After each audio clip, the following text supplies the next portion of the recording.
Riots are not an everyday occurrence. A specific set of ingredients is needed for one to spark. But when everything goes right, or wrong, chaos ensues. On the 11th of December 2005, over 5,000 white Australians descended on the coastal town of Cronulla with one goal: bash as many minorities as possible. Perhaps the most famous image of the Cronulla riots is this one, and coincidentally my media item. Here we see a lone, non-white man being mauled by a gang of drunk and angry white men. See that giant red-headed psycho about to crush a bottle on the poor bloke's head? I went to school with him. In fact, we lived in the same street for nearly 10 years and his dad was a teacher at my high school. The Cronulla riots occurred as retaliation against the brutal bashing of two off-duty lifesavers by four men of Middle Eastern appearance. The lifesavers had reportedly shouted racial slurs at the group of men. The media then spent the following week whipping up a frenzy condemning the assailants, which exploded on the 11th of December. The riots cast the relatively unknown Sutherland Shire into the global spotlight for all the wrong reasons. But does the incident actually fit the definitions of a riot? Let's have a look. The original legal definition of a riot came from the British Riots Act 1716. It states that a group of 12 poor people disturbing the peace for a common purpose is sufficient for a riot to be declared. In New South Wales, the Crimes Act 1900 section 545C has shrunk this requirement to just 5 or more people. Well, there certainly were 5 or more people disturbing the peace for a common purpose at Cronulla, and the media item clearly shows 5 or more people disturbing the peace for a common purpose. However, Wilkinson notes that there is a discrepancy between legal and social definitions of riots. Marx defines riots as relatively spontaneous, illegitimate group violence contrary to social norms. Other social scientists such as Wilkinson generally regard riots as a collective of more than 30 people.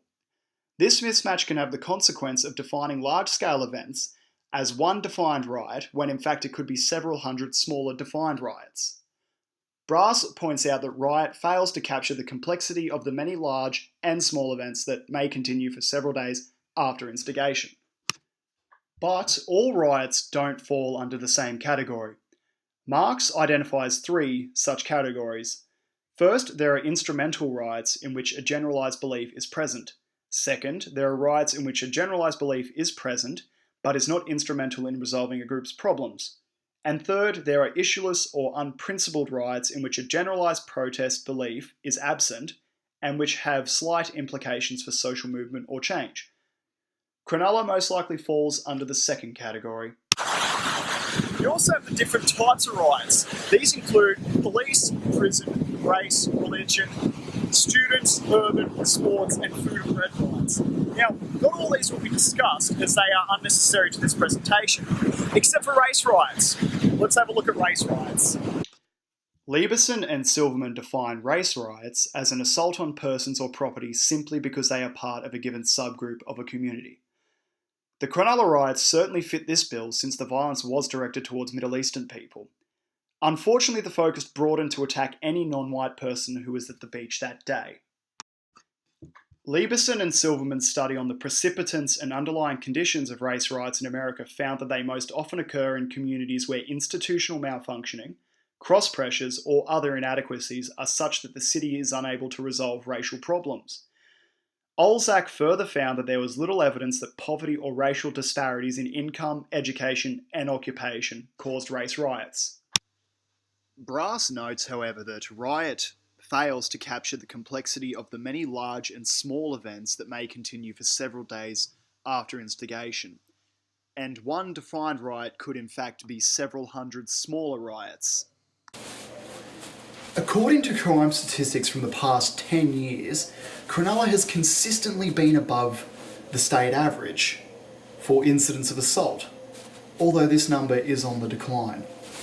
The census data shows that 77% of Cronulla residents were born in Australia, 86% spoke only English at home, and the unemployment rate is 3.5%, well below the state average of 5.8%.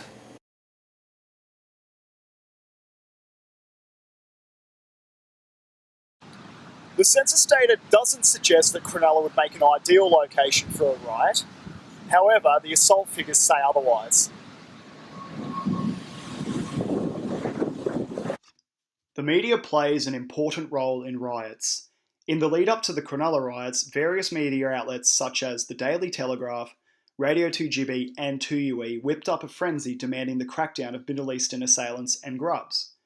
The Daily Telegraph reprinted the text messages that invited white Australians to help support Leb and Wog Bashing Day. Controversial shock jock Alan Jones boasted that he led the charge to reclaim Cronulla Beach. The media item was on the front page of numerous publications following the riots.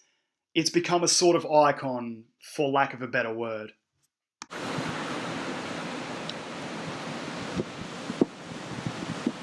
Riots and the media have had a volatile and often confusing relationship.